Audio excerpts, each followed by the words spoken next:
नमस्कार. आज आपण डीम्ड कन्व्हेन्स बद्दल थोडक्यात माहिती घेऊ. डीम्ड कन्व्हेन्स म्हणजे काय आणि कुठल्या सोसायट्यांना डीम्ड कन्व्हेन्सची आवश्यकता आहे, हे आज आपण या व्हिडिओ मार्फत जाणून घेऊ. आधीच्या काळात काय व्हायचं की डेव्हलपर एखादी लँड डेव्हलपमेंटसाठी घ्यायचा. तिथं तो बिल्डिंग बांधायचा. कंप्लिशन आल्यानंतर सगळ्यांना ताबा द्यायचा. प्रत्येकासोबत ॲग्रीमेंट टू सेल हे डॉक्युमेंट करायचा आणि कन्व्हेन्स आहे तो सोसायटीच्या फेवरमध्ये जो करून द्यायला लागायचा तो द्यायचाच नाही. अशा बऱ्याचशा सोसायट्या आहेत की ज्याच्यामधल्या मेंबर्सच्या फेवरमध्ये ॲग्रीमेंट टू सेल झालेले आहेत, पण इंडिव्हिज्युअल डॉक्युमेंट्स आहेत, पण सोसायटीच्या फेवरमध्ये कन्व्हेन्स म्हणजे खरेदी खत झालेले नाही. आता सगळ्यात पहिले आपण अपार्टमेंट आणि सोसायटीमध्ये काय फरक आहे आणि दोन्ही केसेसमध्ये डीम कन्व्हेन्सचा वापर आपण कसा करून घेऊ शकतो हे आपण थोडक्यामध्ये जाणून घेऊ.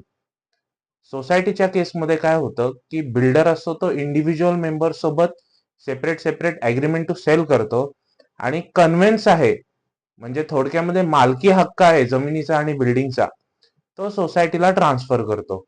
ज्या डॉक्युमेंटनी तो सोसायटीला मालकी हक्क ट्रान्सफर करतो त्याला आपण कन्व्हेन्स डीड म्हणतो. अर्थातच ज्या सोसायटीचं कन्व्हेन्स डीडच नाहीये, आपण असं म्हणू शकतो की आजपर्यंत त्या सोसायटीला त्या जमिनीची आणि बिल्डिंगची मालकीच मिळालेली नाही. आपण असं पण म्हणू शकतो की सोसायटीच्या केसमध्ये मेंबर्सकडे सोसायटीची आणि बिल्डिंगची मालकी नसते.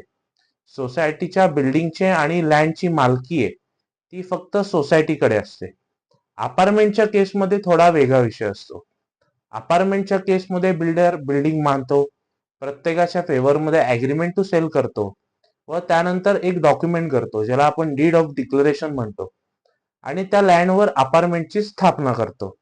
अपार्टमेंट कंडोमिनियमची स्थापना झाल्यानंतर तो प्रत्येकाच्या फेवरमध्ये डीड ऑफ अपार्टमेंट करून देतो.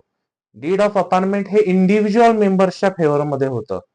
जसं सोसायटीच्या केसमध्ये कन्व्हेन्स डीड असतं जे सोसायटीच्या फेवरमध्ये केलं जातं, तसं डीड ऑफ अपार्टमेंट हे प्रत्येक इंडिव्हिज्युअल अपार्टमेंट होल्डर असतो त्याच्या हिश्शापुरतं म्हणजे त्याचा जो हिस्सा आहे त्या लँड मधला तो डिटरमाइन करून प्रत्येकाच्या फेवरमध्ये अपार्टमेंट डीड केलं जातं.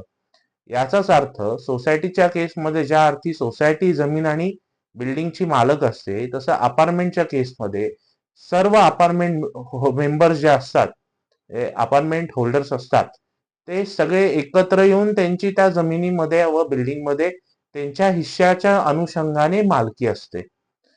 आता जर तुमचं कन्व्हेन्स डीड झालं नसेल किंवा डीड ऑफ अपार्टमेंटच्या केसमध्ये जर झालं नसेल, तर तुम्हाला डीम कन्व्हेन्ससाठी किंवा डीम डीड ऑफ अपार्टमेंटसाठी जाता येतं. बिल्डरची जबाबदारी आहे की त्यांनी प्रत्येक सोसायटीला कन्व्हेन्स करून देणं व त्याचप्रमाणे जर अपार्टमेंट असेल तर प्रत्येकाच्या फेवरमध्ये अपार्टमेंट डीड करून देण्याची जबाबदारी ही बिल्डरची असते.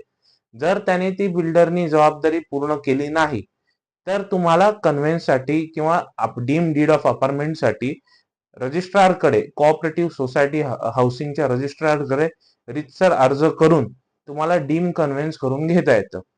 आता हे डीम कन्व्हेन्स म्हणजे काय, तर बऱ्याचशा केसमध्ये डेव्हलपर असतो तो आपल्याला कॉपरेट करतच नाही, तो कन्व्हेन्स करून देतच नाही. अशा केसमध्ये तुम्ही रजिस्ट्रारकडे रितसर अर्ज करता. रजिस्ट्रारच्या समोर प्रॉपर हिअरिंग चालतं जसं कोर्टात चालतं. त्या अनुषंगाने बिल्डरला आणि जे प्रिव्हियस लँड ओनर्स असतात त्यांना नोटिसेस लागतात, त्यांचं म्हणणं ऐकून घेतलं जातं आणि त्यानंतर रजिस्ट्रार असतो तो एक आदेश पारित करतो की बाबा डेव्हलपरनी त्या लँडचं आणि बिल्डिंगचं कन्व्हेन्स आहे ते सोसायटीच्या फेवरमध्ये एवढ्या एवढ्या दिवसामध्ये करून दिलं पाहिजे. जर ते डेव्हलपरनी करून दिलं नाही तर रजिस्ट्रारच त्यांचा प्राधिकृत अधिकारी नेमून सोसायटीच्या फेवरमध्ये कन्व्हेन्स करून देतो. आता आपल्याला अशा बऱ्याच ठिकाणी बघायला मिळतं की बाबा कन्व्हेन्सच्या वेळेस काही स्टॅम्प ड्युटीचे इश्यूज येतात. ते काय येतात, कारण का इंडिव्हिज्युअल मेंबर्सचे जे डॉक्युमेंट झालेले असतात ॲग्रीमेंट टू सेल, त्यावेळेस जर प्रत्येक डॉक्युमेंटवर प्रॉपर स्टॅम्प ड्युटी भरली गेलेली असेल तर मग कन्व्हेन्सच्या वेळेस तुम्हाला परत स्टॅम्प ड्युटी भरावी लागत नाही. पण इंडिव्हिज्युअल ॲग्रीमेंट जे झालेले आहेत ॲग्रीमेंट टू सेल, त्यावेळेस असे बऱ्याचदा होतं की जुन्या काळातले डॉक्युमेंट्स होते 1990 1995 सालातले, त्यावेळेस ज्यावेळेस माणसाने फ्लॅट घेतला त्यावेळेस त्यांनी त्यावेळेस स्टॅम्प ड्युटी भरली नाही. त्यामुळे मग कन्व्हेन्सच्या वेळेस बऱ्याचदा असं बघायला मिळतं की आपल्याला स्टॅम्प ड्युटी भरायला लागते. आता ह्या प्रोसेसला किती वेळ लागतो, तर या प्रोसेसला अंदाजे 6 महिने जातात. आता कन्व्हेन्स झाला तुमचा एकदा, म्हणजे थोडक्यात डीम कन्व्हेन्सची ऑर्डर झाली की त्यानंतर तुम्हाला कन्व्हेन्स डेड तर करावेच लागते. फक्त कन्व्हेन्स डेड मध्ये बिल्डरच्या ऐवजी रजिस्ट्रारचा प्राधिकृत अधिकारी जो असतो तो येऊन सही करतो. आता तुमच्या नावे कन्व्हेन्स झाले याचा अर्थ तुम्ही त्या प्रॉपर्टीचे मालक झालात. म्हणजे थोडक्यामध्ये सोसायटी त्या प्रॉपर्टीची, लँड अँड बिल्डिंगची मालक झाली. जर apartment deem deed of apartment साठी तुम्ही गेला असाल तर प्रत्येक इंडिव्हिज्युअल मेंबरला सेपरेटली जावे लागते डीम डीड ऑफ अपार्टमेंट साठी. आणि त्यानंतर त्याची जेव्हा डीम डीड ऑफ अपार्टमेंट होतं तेव्हा त्याच्या हिश्शापुरता तो मालक बनतो प्रॉपर्टीमध्ये.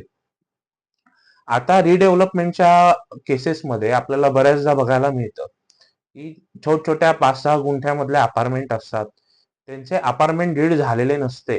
म्हणजे 20-25 वर्ष ती बिल्डिंग जागेवर असते, तिथं ते राहत असतात, त्यांना काहीच अडचणी येत नाही. पण जेव्हा ते रिडेव्हलपमेंटचं ठरवतात त्यावेळेस त्यांना असं जाणून येतं की अरे आपले तर अपार्टमेंट डीडच झालेले नाहीयेत. अपार्टमेंट डीड झालेले नाहीत म्हणजे याचा अर्थ आपल्याकडे मालकीच नाहीये. मग त्यावेळेस ते बऱ्याचदा असं करतात की ते अपार्टमेंट डीड जे डीड ऑफ डिक्लेरेशनने तिथं कंडोमिनियमची स्थापना केलेली असते ते डीड ऑफ डिक्लेरेशन रद्द करतात आणि त्यानंतर ते सोसायटी फॉर्मेशनसाठी ऍप्लिकेशन करून सोसायटी फॉर्म करून घेतात आणि मग त्यानंतर ते डीम कन्व्हेन्सचा अर्ज करून कन्व्हेन्स डीड सोसायटीच्या केसमध्ये करून घेतात. म्हणजे ही जी प्रोसिजर आहे ती त्यातल्या त्यात आपल्याला सोपी जाते.